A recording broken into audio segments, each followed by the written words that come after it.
रोमिता कई लोग घायल हुए हैं। जी हाँ, कई लोग घायल हुए हैं, आगजनी हुई है, तोड़फोड़ हुई है। सबसे बड़ी बात यह है कि यहाँ पर धारा 144 लागू कर दी गई है। इसका सीधा सीधा यही मतलब है कि 4 लोग एक साथ इकट्ठा नहीं हो सकेंगे। स्थिति फिलहाल नियंत्रण में, लेकिन बड़ा सवाल खुशबू यही बना हुआ है कि जमशेदपुर में आखिर ये साजिश किसने रची, कौन इस हिंसा का जिम्मेदार। बिल्कुल, और शायद यही पता करने के लिए यहाँ पर पुलिस के जवानों की भी तैनाती की गई है, क्योंकि देखिए जिस तरीके से ये पूरा मामला सामने आया, सवाल कई सारे उठने लगे। बहरहाल देखिए, हम अपने दर्शकों को ये भी बता दें, 4 तस्वीरें अब टीवी स्क्रीन पर रविवार को हिंसा और आगजनी भी, चारों तरफ तबाही के निशान नजर आए, साथ ही साथ उपद्रवियों ने दुकानें भी फूकी है। देखिए तस्वीरों में आप साफ देख सकते हैं कि पुलिस यहाँ पर किस तरीके से लाठीचार्ज भी करती हुई नजर आ रही है, और हिंसा के पीछे कौन है, ये बड़ा सवाल है।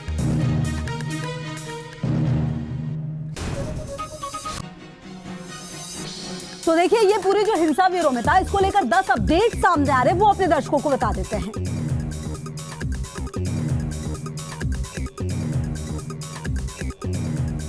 तो देखिए अब तक क्या क्या हुआ है जमशेदपुर हिंसा में, ये हम आपको बता रहे हैं। देखिए जमशेदपुर के शास्त्री नगर में रविवार को ये हिंसा भड़की थी, जिसमें 2 गुट आमने सामने आ गए और हिंसा इतनी बढ़ गई कि यहाँ पर पुलिस को लाठीचार्ज भी करना पड़ा। बिल्कुल, और देखिए 2 समुदायों के बीच जमकर ये पथराव हुआ, ये भी आप समझिए, क्योंकि हम आपको पूरा ये बता रहे हैं कि आखिरकार ये पूरा मामला क्या था और किस तरीके से 2 समुदायों के बीच जमकर झड़प होती हुई नजर आई। तीसरा बड़ा अपडेट देखिए, 3 घंटे तक 2 समुदाय के बीच में लाठीचार्ज होता रहा, यानी कि स्थिति वहां पर कितनी तनावपूर्ण रही होगी इसका अंदाजा आप लगा सकते हैं। हालांकि पुलिस पहुंची, लेकिन उन पर भी हमला हो गया। बिल्कुल, और इसी के साथ देखिए रविवार को उपद्रवियों ने कई दुकानें भी फूकी। देखिए लोग तो इसमें जद में आए, दुकानदारों को भी नहीं बख्शा गया, और कहीं ना कहीं जो दुकानें थी वो भी फूकी गई हैं।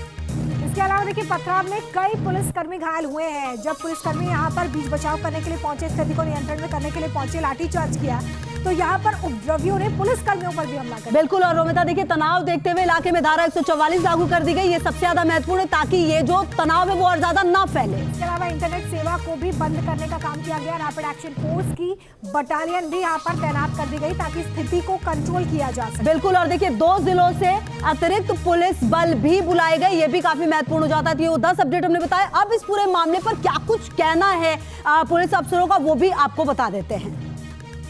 पूर्णतः अंडर कंट्रोल है, सिचुएशन अभी पीसफुल है। जो लोग भी इकट्ठा हुए थे, सब लोगों को अपने अपने घर भेज दिया गया। आप देख रहे हैं पूरे इलाका में फोर्स तैनात कर दी गई है, और पूरे इलाका में पुलिस गश्ती कर रही है। अभी किसी प्रकार का कोई दिक्कत नहीं है। जी जी, हाँ, जो भी फोर्स हमारे पास था, बाहर से भी फोर्स आए हैं, एक कंपनी रैफ लगी हुई है। पूरे इलाका में फोर्स अभी गश्त कर रही है, और अभी माहौल एकदम पीसफुल है।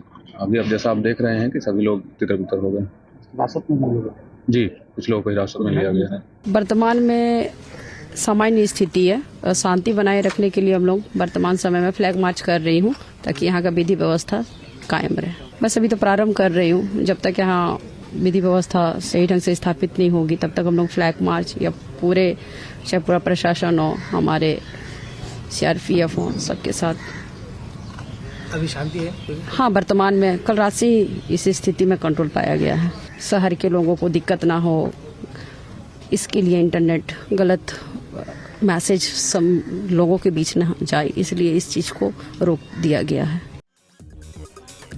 और देखिए इसी खबर पर ज्यादा जानकारी के साथ ग्राउंड जीरो से हमारे सहयोगी सूरज जुड़े हुए हमारे साथ। सूरज, देखिए ये जो पूरा मामला सामने आया, धारा 144 लगा दी गई है, पुलिस ये कह रही है कि अब स्थिति कंट्रोल में, लेकिन आखिरकार ये हुआ कैसे और अब स्थिति वहां पर क्या है ग्राउंड जीरो पर?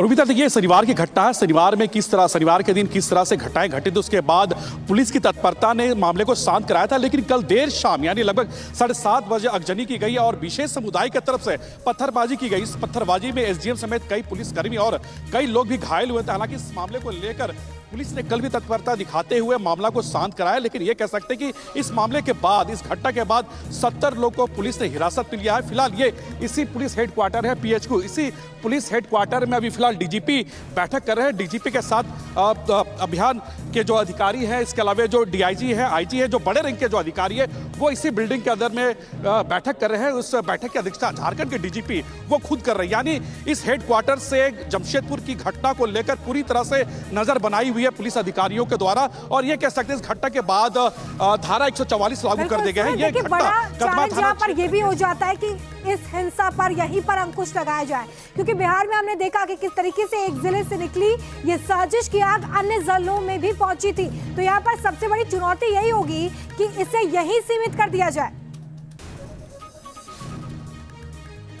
देखिए, जिस तरह से बिहार के नालंदा जिले में घटना घटी थी, उसके बाद विशेष समुदाय की तरफ से जिस तरह के हिंसक झड़प कल देखने को मिली, उसके बाद कहीं ना कहीं झारखंड प्रशासन पूरी तरह से एक्टिव है। आपने देखा कि इस घटना के बाद कदमा थाना क्षेत्र में जो घटना घटी है शास्त्री नगर के इलाके में, फिलहाल उस 2 किलोमीटर के रेडियस में धारा 144 लगा दिए गए। इंटरनेट की सेवाएं फिलहाल वहां पर बंद कर दी गई है। लेकिन इस घटना को लेकर झारखंड के मुख्यमंत्री हेमंत सोरेन हो या फिर पुलिस हेडक्वार्टर के जो आला अधिकारी है, वो पूरी तरह से नजर बनाई हुई है ताकि यह हिंसक घटना के बाद मामला और भी आगे ना बढ़े, उसे लेकर पुलिस प्रशासन पूरी तरह से एक्टिव है। फिलहाल उस इलाके में फ्लैग मार्च भी किए जा रहे हैं। जितने भी आला अधिकारी उस जिले के, वो पूरी तरह से वहां पर जमे हुए हैं।